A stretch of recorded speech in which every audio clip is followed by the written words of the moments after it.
Hey you, yeah you who clicked on this video. Thanks for giving our channel a shot. And if you will, please do us the honor of watching the video all the way through. Appreciate it. Now onto the video. All right, Frumily and fellow 8-bit heroes, we are here to talk about from season 2, episode 8, Forest for the Trees. So let's get right into it. As per always, this episode will contain spoilers. So if you have not watched the episode and don't want to be spoiled for what happens in the episode, then kindly get off of this episode. Go watch the series either on MGM Plus or on Amazon streaming, and then come back to us so that we can talk about it. With that being said, and no further ado, let's get into it. So this episode starts with Tien Chen and Kenny talking about basically, just morning talk, how one talks to their mother, and then all of a sudden, the phone rings, which is very odd. We've never seen a phone ring in the town before, and all of a sudden, when Kenny picks up the phone, there is a recording on the other line speaking in this really weird recording voice, and it's repeating the same thing over and over again. And then Kenny sees the music box, and he sees a pot full of cicadas, a boiling pot, and gets burned. And right on cue, Tien Chen wakes him up from his nightmare, and as he's trying to get his bearings, he looks at his arm, and lo and behold, the same burn that he got in the nightmare has appeared on his flesh in his conscious state. So that is very strange, but we'll get into that a little bit later. Now we go to Jim and Randall, who are talking about the possibility or the possible purpose of the experiment, or the theoretical experiment that Jim posits that they may or may not be in, and Randall continues to instigate conflict. Now, I really don't like what Randall is doing here, because essentially what he is saying is that there is an inside man who is working on behalf of whoever is orchestrating this particular experiment, and their job is basically to facilitate whatever the goal is of the experiment, but he conveniently is able to discount himself from being the possible inside man, which I find very, very interesting. Meanwhile, the drone that Randall has doesn't seem to be able to get altitude past a certain point, and I'm guessing it's because the antenna that it's carrying is too heavy. And Randall continues to try to sow mistrust by implicating Father Khatri and suggesting that some of the people that may or may not have been killed were in fact posing as being dead to hype up the stress level of the participants of the experiment. He also suggests that Sarah is in on it. So this is very interesting, but Jim seems to be able to kind of, in a way, kind of hand wave it away, basically saying like, look, I mean, I get that you have ideas and theories, but what you're not going to do is continue to point fingers at people indiscriminately. We can't do that. It's a small community. You about to get yourself into some shit. So then we go with Sarah. Sarah's visiting Boyd and wants to go back into the woods. Now we can tell that this is obviously a tactic for her to get away from the situation, because she's had to confront a lot of uncomfortable truths, most of which her being a psychopathic murderer with no real clear reason as to why she's doing the things she's doing, at least according to the town denizens. So she thinks that they, in fact, did not go far enough into the woods to find the answers that they're seeking, but Boyd sees right through that shit. And he's basically like, no, there's a difference between trying to help and trying to run away, and you are trying to do the latter, my dear. So they basically kibosh that whole idea. But Boyd does understand that Sarah is bored. She needs something to take her mind off of what's going on, considering that she has not gone into the box yet. So Boyd then has an idea. So as we continue, Tabitha shows Jade the entrance to the caves, where she saw the symbol that she told Jade about, and Jade is like, oh man, I really want to see that. Jade attributes the seemingly random coincidences in the town to chaos theory and thinks that Victor is the key to getting the answers that they seek. Victor goes to see Ethan, and Julie thanks Victor for saving her life back at Colony House. And this is far overdue, but remember, chronologically, not very much time has passed since the assault on Colony House by the monsters. So this is really on time for, when this should be happening, and when they've actually had a chance to breathe and have this conversation.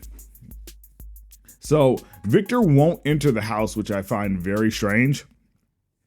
We don't really know what the clear reason is. Maybe it's just him being uncomfortable around people. Maybe that house held some sort of significance to whoever was there before everybody that's there now. Remember, Victor's been there most of his life, his entire adult life for sure. So what Victor does is now he's giving his old coat to Ethan. And, this is really just a really nice gesture of friendship, especially because Victor notes that it's starting to get cold, which is very interesting. And in turn, Ethan attempts to give Victor a picture that he drew. And Victor doesn't want it. And the reason that he doesn't want it is basically he's saying that pictures are for things that are gone. And Ethan suggests, so what if I don't survive? What if I don't make it? And this really upsets Victor. He doesn't like Ethan talking like that. But Ethan is a clever boy, and he tells Victor that if he does not take the picture, then he in turn will not take the coat. And so that allows Victor to capitulate to what Ethan wants, and everybody's happy at that point. Now, we get to Ellis and Boyd. Now, this is really weird because we, up to this point, we haven't seen Fatima in the episode, but Ellis is up and about and looks rather good for somebody that was just stabbed in the chest a day ago. And he's had very little recovery time, yet he says that he's talked to Christy and everything seems to be all good, which lends to the idea of the healing properties of the place that they're in. I mean, given Fatima's miraculous pregnancy, plus Ellis being able to just miraculously recover with very little time, something's going on, and maybe it'll be revealed, maybe it won't. Hopefully it will, and they'll come back to this at some point. Now, Ellis, who's about to tell his father, Boyd, about his fiance Fatima's pregnancy, is interrupted by Donna, and so that conversation never takes place, and he never actually is able to tell Boyd that Boyd is going to be a granddaddy. So Boyd and Donna have a conversation. Boyd asks Donna to put Sarah to work, and then tells him about what happened to Elgin, or she tells him what happened to Elgin as far as the bathtub scene at the end of the previous episode. And what we are led to believe here is that Elgin was actually asleep and waking up from a nightmare. But when he woke up from the nightmare, the crazy part is that he started coughing up water. So this is another weird instance of something that happened in a dream, just like what happened to Kenny, manifesting itself in the real world, or at least what we're led to believe is the real world in this particular instance. So then we get to Elgin, and Elgin and Boyd are now having a conversation where he tells Boyd about the dream in the bathtub and that he spit up water. And then Elgin lies to Boyd about telling Julie about Smiley, because Boyd asks him point blank, did you tell anybody about the dead monster? And, Elgin obviously, even though, boy, he just gave up that secret with no provocation, just dry as hell, he lies to Boyd. Okay. So Boyd tells Elgin about the bile from Smiley's corpse, and Elgin suggests that Boyd use what he calls as a silver bullet, meaning to coat the bullets in the bile and then from a distance shoot one of the monsters to see if the bile in fact will poison any of the other monsters, that being the fluid that came from Smiley's corpse. So now we have Ethan and Julie, and they're telling Victor about the internet, which I found hilarious because, if we're really thinking about this, even if time fluctuates differently, we do know that based on Victor's look, he is technically older than the creation of the internet. And so he would have no concept of what such a system, a complex system of computers that are networked together that provide information to one that seeks it. He would not have any clue as to what that would be. And that would seem like magic, especially to a person that really hasn't had an education, I'd say past the maybe fourth grade or so. So this is just really a really nice touch that brings a little bit of reality to the situation that they are in or that they find themselves in. And so after that, Ethan pulls out a toy from the coat that Victor gave him, which is just crazy because obviously Victor would have known if there was anything in the coat. So how did it appear? We don't know. This is not the first time that an object has appeared out of nowhere in the town. So Jade pops in really just enthusiastically and confronts Victor about withholding information about the symbol and the caves. And Victor tells him that the town is his home because Jade says he wants to go home, and this Victor holding back information is essentially hindering them from going home. And Victor's like, well, I mean, that's nice for you, but this is the only home I really know. So we see Randall and Jim, who go to the church and talk to Sarah about how she got there. Now, this is an interesting point because they ask about the day that she killed Nathan. Randall asks if Nathan is still alive, and this definitely upsets Sarah. She doesn't want to talk about what happened to Nathan, what she did to Nathan, even if she was provoked by the forces around the town. Donna asks if Sarah is okay, and she dismisses Jim and Randall. Now, what's interesting about this is the idea that Donna just pops up, and that's what Randall seems to have a problem with. He seems to think that Donna may have some connection, maybe the inside person that he's been alluding to, because every time, he feels like he's asking questions or getting any answers, there's Donna to break up whatever's going on, at least in his mind. So then we have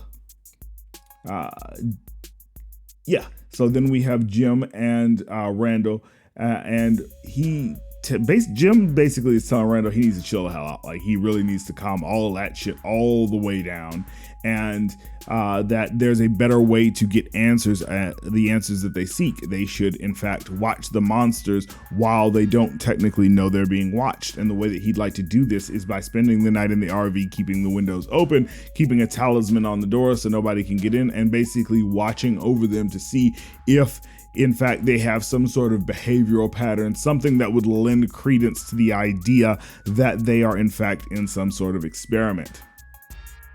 So then we see Jim, who goes to the diner, checks on Julie and Ethan. He tells Julie about his plan so she won't worry, telling him that he will not, in fact, be coming home that night. Donna confronts Jim about how Randall treated Sarah. He lies to her about telling Randall about the voice on the radio, and it's just one of those weird things. There's a lot of lying going on, a lot of mistrust, a lot of obfuscation of the truth going on in this episode, and I'm here for it. So Victor remembers the night his mother died, and this is when he's talking with Tabitha, and Tabitha comes to see Victor and thanks him for the coat. Now, she asks why he didn't tell Jade about the tunnels, and he says that people that look for answers don't come back. And that's really very interesting that he said that in that way, and we'll probably get a little bit more answers as to what exactly he means by that later on in the episode, or maybe in the next episode. Now, he tells her that he can't remember everything that happened the night his mother died, but he has pictures to help him remember. And obviously this is in response to some sort of trauma. After all, he did somewhat witness everybody that he knew at that time die and never come back, and still had to fend for himself. So we're probably going to find out a little bit more about that. So they go off to basically look for the pictures so that Victor can remember what happened. Boyd visits Kenny and asks about the burn. Then he tells Kenny about Elgin's idea to fight the monsters. Christy and Mary say there's a sound coming from Smiley's corpse, and they tell Boyd about it, and Boyd and Kenny go to investigate. Now, this is really weird because you can hear a gurgling noise, and Boyd sees something crawling under the sheets. After he removes the sheet, he sees the cicadas all in Smiley's desiccated body, and Kenny tells him that those were the same bugs that were in his dream. So at that point, Donna walks in like clockwork, and it's just uncanny how Donna seems to be in every place when there's answers to be found. So Tabitha and Victor go back to the cars, or rather where Victor put all the cars once everybody had died, and they find the pictures, obviously. Now, Boyd tells Donna about Smiley, and she's upset that he didn't tell her sooner, that all of that whole outrage thing going on there. He takes her to see the body, and the bugs are gone. So is this a shared delusion of Kenny and Boyd, or were there bugs there and now they're just gone? Who knows? Who can tell? So Donna says that they should burn the body, and now Boyd is more willing to do so now that they found answers to possibly killing the rest of the monsters. So he's far more willing to do what Kenny wanted to do in the first place, which was burn the body. And Boyd suggests that everyone sleeps in shifts tonight as they conduct their experiment to see whether or not the bile will prove lethal to the monsters. But Christy and Mary are not okay with that because they don't want to sleep in the sheriff's station alongside Sarah. And, point taken, understood. So Christy and Mary are going to go sleep at Colony House. Now, Victor shows Tabitha the pictures and starts freaking out, then starts remembering what exactly happened, and we find out that Victor in fact had a sister named Eloise, and Eloise disobeyed their mother, who told them both to stay in the bottom of the cellar. She goes after the mother, Victor stays, and long story short, Victor lived, the sister did not. So then we see that Randall's talking to Donna, and he apologizes for his behavior and he wants to talk. I don't trust this. Randall obviously does not like Donna, so the fact that he would try to bury the hatchet with her is just out of character for him, and I feel like he has some sort of ulterior motive. So meanwhile, we see Boyd and Kenny burn the body. Kenny seems to be very worried, more so about the dreams and the shared dreams and the idea that they can be hurt in their dreams, far more than he is afraid of the monsters that come out at night. And rightly so. I mean, if you can be injured in your dreams, then what happens if you fall off a cliff or something, So Tabitha and Victor go over the pictures, and Tabitha sees a picture of a tower. Victor then tells her that his mother went to go save the children that were locked in that tower. So are the children that Tabitha is seeing in her visions, are those same children? And where is this tower? Throughout the first season and up until now, we have never seen a tower in the town. So where is it? Is it in the woods? Is it that where Boyd was when he met the gentleman that was chained up? These are the questions that hopefully they will answer next week. I do believe next week is the last episode of the season. So if that is the season finale, hopefully they'll wrap up most, if not all, of these storylines. So Boyd and Kenny hear the cicadas, and then a man emerges bloody, crying for help. But this is weird because this is not resolved in this episode. We have no idea what has happened. And again, we've never heard cicadas up until this point. Can everybody else hear them, or is it just Boyd and Kenny hearing them? And at the end of this episode, Jim finds out that Randall has in fact tied Donna up in the woods outside the RV, and we can only assume that he's going to try to use her as bait to lure the monsters and find out if people are actually being murdered or if in fact the entire affair is staged. And that's where the episode ends. Tell me what you think is going to happen. Do you think that Donna is going to survive? What do you think happened in that house? Why did that man run out screaming? Where is this tower? And what's going to become of Sarah and the rest of the members of the town?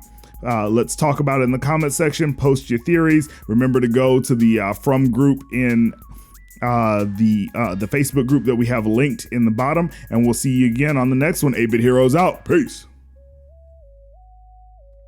If you'd like to get a shout out on the channel, then hit that like button, maybe share it with a couple of friends, and do us the biggest honor of all, and subscribe to the channel so you can join the 8-Bit Heroes family. And while you're at it, hit that bell icon so you can be notified when our new videos come out.